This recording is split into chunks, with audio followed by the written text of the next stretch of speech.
I think you can see what I'm doing there.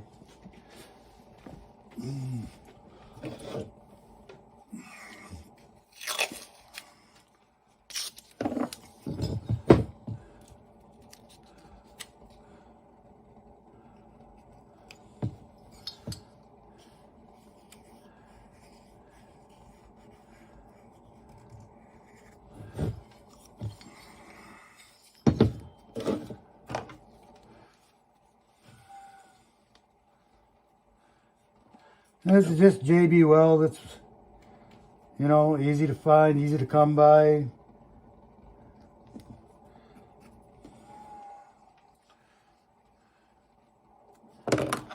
Works well. Doesn't have to be anything fancy, you know.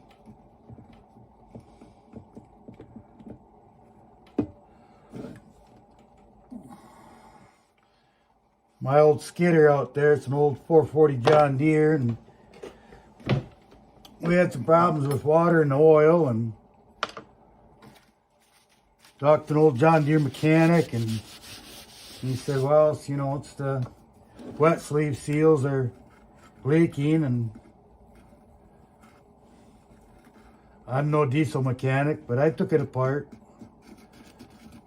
pulled the oil pan, and got the bearings out and the sleeves out, borrowed a sleeve puller, and we got it apart and looked down in the block, and it looks just terrible. It's all pitted and right where the seals go. Well, what now? You know, we pull the engine out and take it into the machine shop and have it all remachined and sleeved and all that extra work. And he said, oh, no.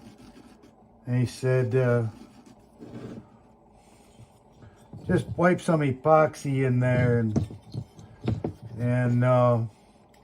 just kind of make it smooth enough with your finger and just wipe it in there.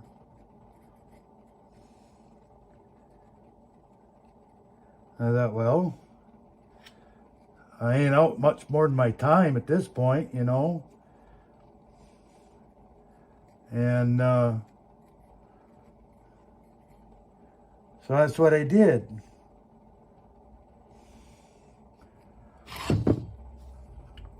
Didn't take a whole lot, you know, just kind of fill in them pits. Don't put a big ball down there. So just leave it kind of smooth with your finger. Don't try to build it up or anything. Just kind of wipe it in there with your finger and just kind of fill in those pits. Get rid of all the sharp edges, and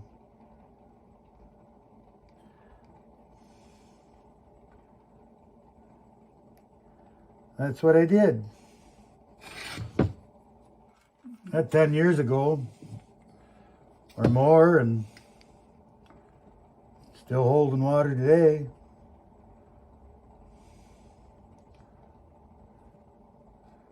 Nothing more than this stuff right here.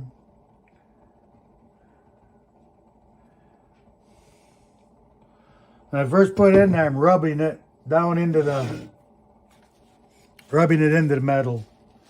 I want to rub it in there, you know. And then I want to start pushing it in the corners and try to work all the air bubbles out of it, make sure there ain't none in there.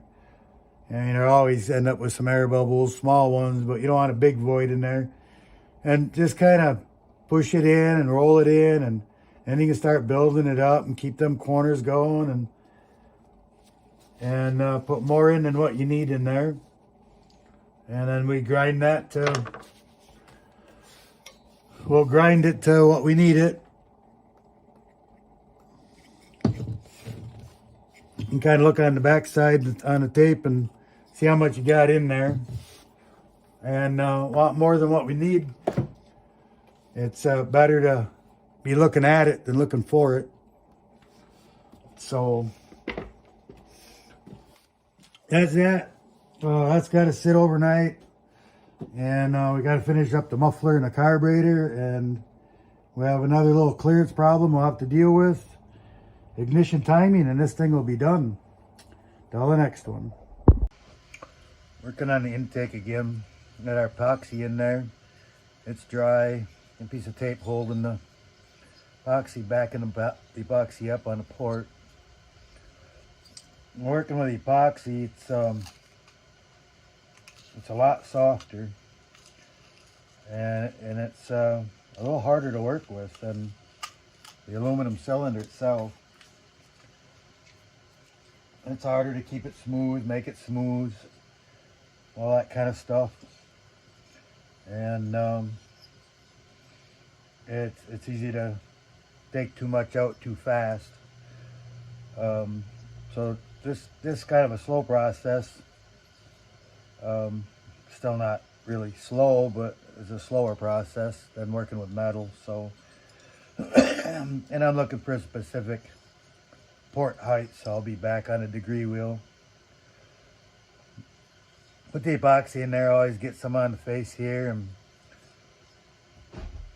I got a piece of 1/4-inch plate steel, a piece of sticky back, sandpaper on it, relatively coarse stuff.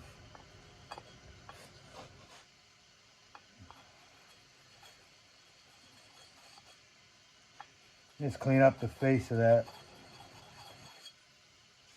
flange.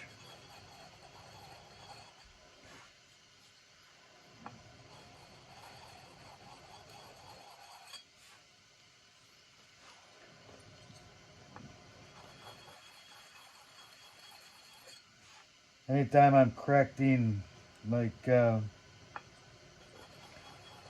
matching the boot, and I put epoxy in this area just to match the boot, then I always make it kind of proud and sand it back down like this so I get a nice sharp square edge.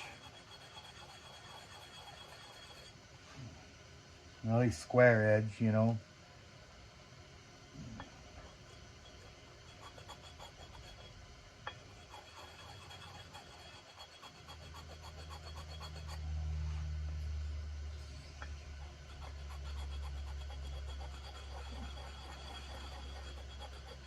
I always chamfer the edges a little bit, you know, inside of the boot so there's no sharp anywhere, but I want a nice sharp edge when I'm mating it up.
Then I go back to using my block, my lines on it.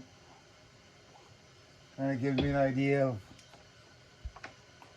some squared.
I use a tape, it always leaves it a little high on the inside.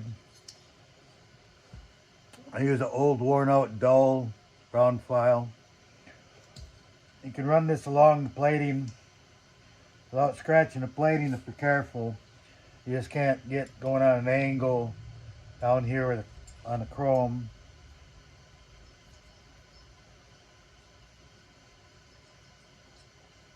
be kind of careful with this, but you won't scratch the chrome if you're paying attention to what you're doing.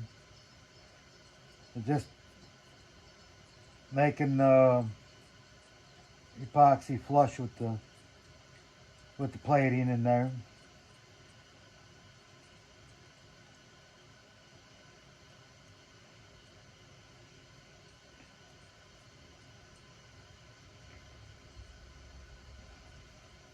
I sand that a little bit when I'm done and undercut it just a little bit with sandpaper.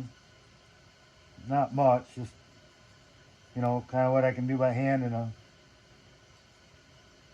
few strokes, you know. But I do the file thing here first and clean this up. And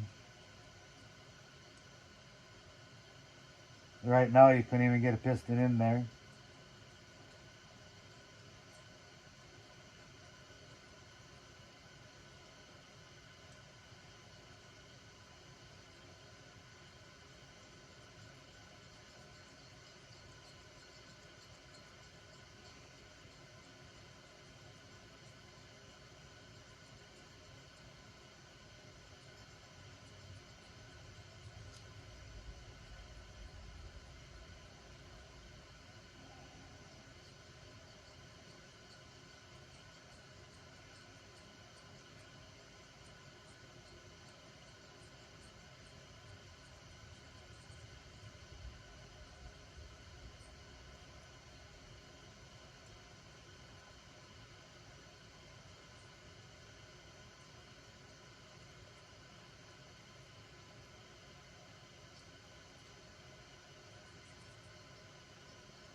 See what I got.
Take a little more out.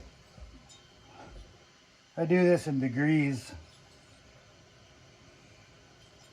and on a degree wheel right on the saw. Figured out that I can be pretty consistent on the size of the port that way. Took a little time to figure out, you know, how far that should be, but once you figure it out, you can just, you know, keep notes of what you do.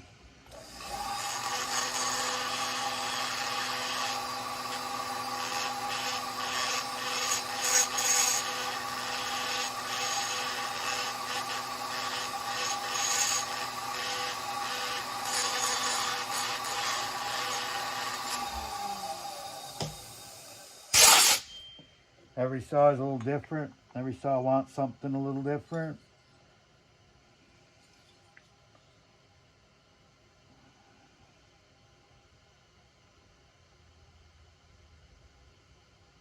Well, once you figure out what a saw needs, then you can, you know, keep your notes and repeat it.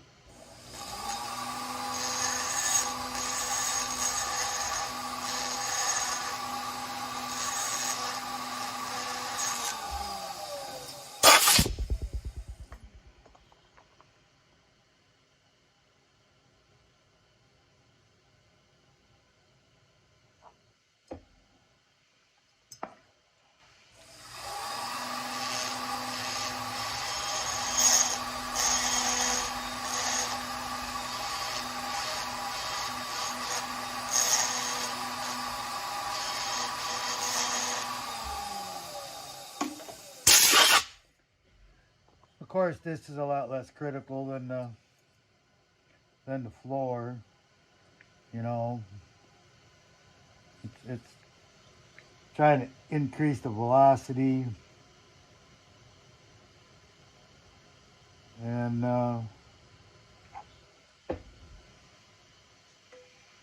not get too carried away with things.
And again, you know, I wouldn't do this stuff if it didn't work, because why waste my time on something just to make it look different, you know?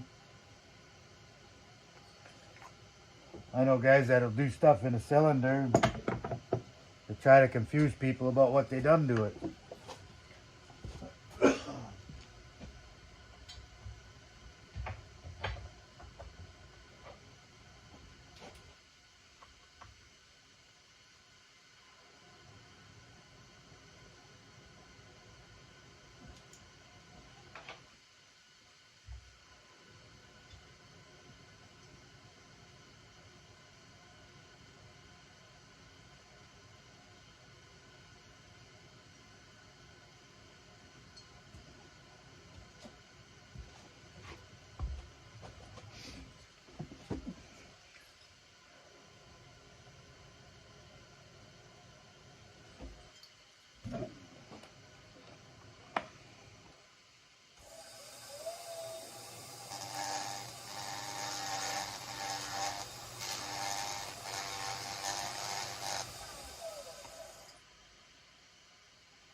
We got a shape we want.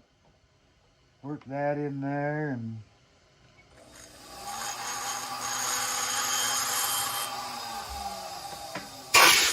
the timing that we want, and I try to keep it kind of straight and smooth, and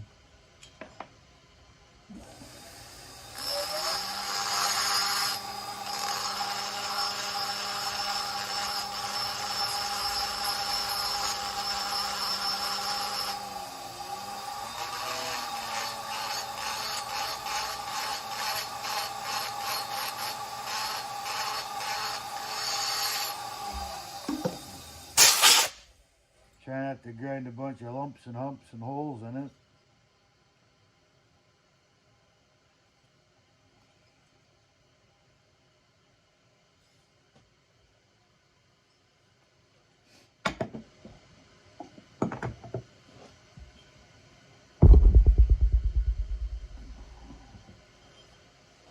So I like that. I'll show you a little closer shot of it here, and I would call this cylinder finished for the work that I done with it. And you know, we'll be moving on to assembly here pretty soon. I probably put the start putting some of this stuff together, because I want to know where to port my muffler. You know, I've got to add a port, the muffler. You know, I'm gonna port match. I'm gonna bend this up a little bit, increase that a little bit, flow in there, the existing port. And I'm gonna add a port to it, and kind of like to be able to slide the muffler on the saw and you know, choose the best place I feel for it. Most of the time it's this side. So I think that's going to be the next thing, is start to assemble the saw and get to where I like what this looks like. And we got some carburetor work to do as well. And I want to talk about a few other things. So we'll move on to the next one.